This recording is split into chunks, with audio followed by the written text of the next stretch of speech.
बजावण्यात आलाय। फुटीर गटाला कायद्याच्या कचाट्यात अडकवण्याचा ठाकरे गटाचा प्लॅन आहे। व्हीप पाठवल्यानंतर बैठकीला अनुपस्थित राहिले तर पक्षाकडून शिस्तभंगाची कारवाईही केली जाणार आहे। विधिमंडळाचे माजी सचिव अनंत कळसे सर सध्या आपल्यासोबत आहेत। सर नमस्कार, आपलं स्वागत आहे।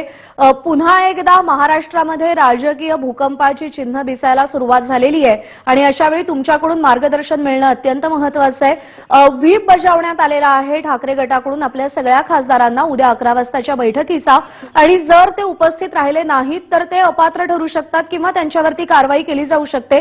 सावध पाऊल म्हणायचं का हे ठाकरे गटाचं? निश्चितच, कारण हे प्रिएम्प्टिव्ह ऍक्शन आहे त्यांची।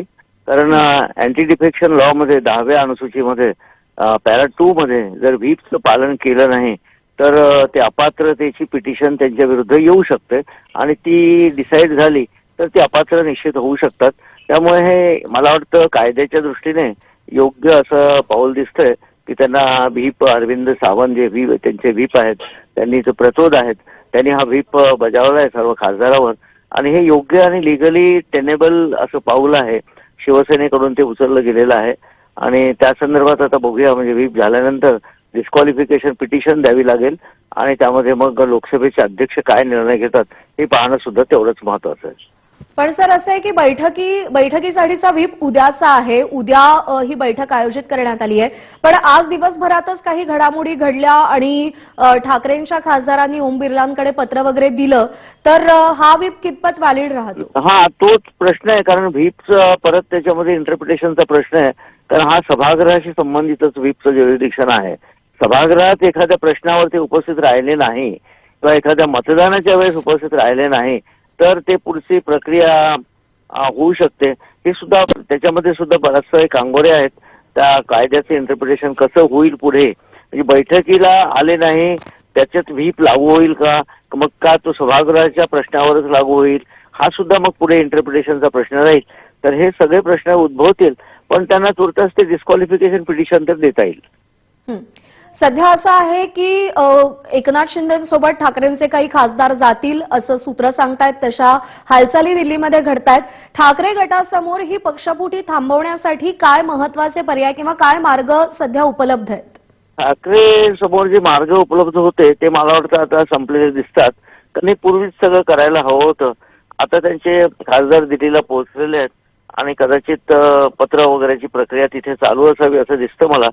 आता त्यांना मनधरणी करणं हाच एक दुसरा उपाय आहे। दुसरा लिगली त्यांनी तो व्हीपचा जो आहे व्हीप देणं आणि तो पाळला नाही तर मग पिटिशन फाईल करणं वगैरे हे उपाय आहे।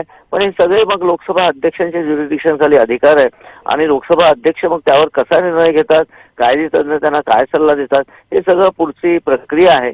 इफ्स अँड बट्सचा हा प्रकार आहे।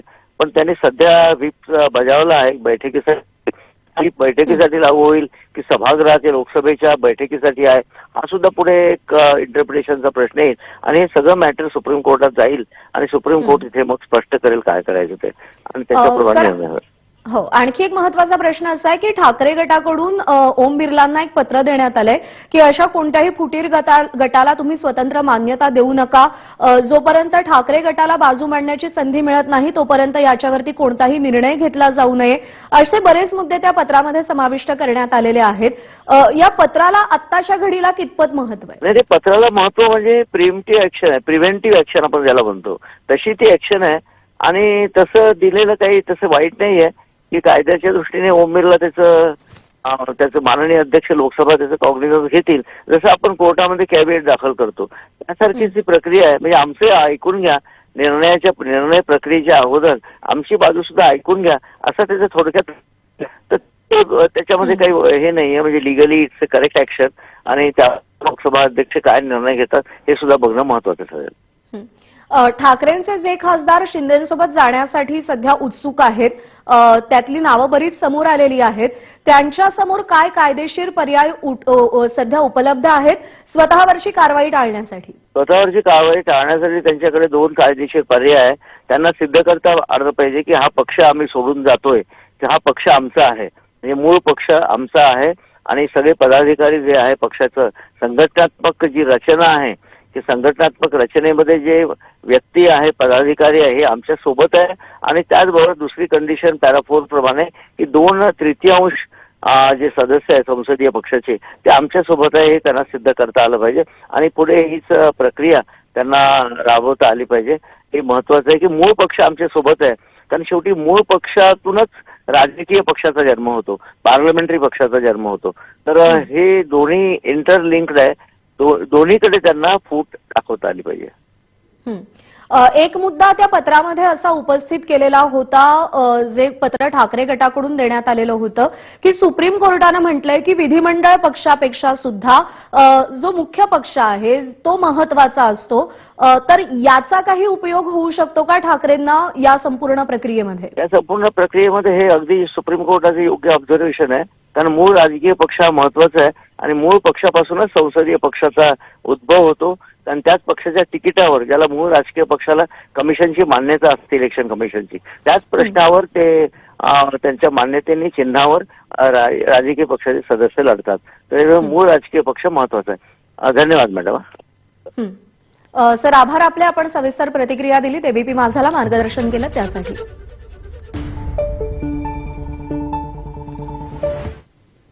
पुढची बातमी पाहूया. मुंबईपासून दिल्लीपर्यंत विविध घडामोडी घडतायत आणि त्यातच आता या 6 खासदारांच्या शिवसेनेत प्रवेशाची तारीख देखील ठरलेली आहे, अशी माहिती एबीपी माझाला संपर्कात नाही.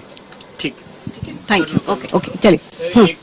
आइए आइए. हाँ स्टार्ट करिए सर. स्टैंडिंग कर लीजिए. आपका सर एकदम ऐसे हो रहा है, हम लोग लाइव पर तो सर हाँ ऐसा जी, है. कोई बात नहीं जी. न प्रवास करताना आपल्याला दिसतात. काही वेळापूर्वी त्यांनी एबीपी माझाला प्रतिक्रिया दिलेली होती. ठीक है, स्टार्ट करिए. यूबीटी के सांसद इस वक्त मेरे साथ राजाभाई वाजे जी हैं. राजाभाऊ वाजे जी, क्या कुछ आप कहेंगे? दिल्ली अब आए हैं, कई यूबीटी में अब टूट देखने को मिल रही है. 6 से 7 सांसद बताए जा रहे हैं कि वो छोड़कर जा रहे हैं. आपका क्या संदेश है उनको लेकर, और क्या आपके पास भी इस तरह के ऑफर्स आए हैं जैसी खबरें चल रही हैं, आपको जानकारी होगी? मुझे कुछ खबर नहीं है. मैं इंडस्ट्री कमेटी के मीटिंग के लिए दिल्ली आया हूं. मैं अभी पहुंच चुका हूं और मेरे से किसी का कांटेक्ट नहीं है और मुझे किसी ने कांटेक्ट किया नहीं. इतने सारे सांसद जो जा रहे हैं, ये खबर है कि उनको 15-15 करोड़ का ऑफर है, ऐसा आरोप लगाया जा रहा है. उनको इसको लेकर कांटेक्ट किया गया. क्या आपके पास ऐसा कोई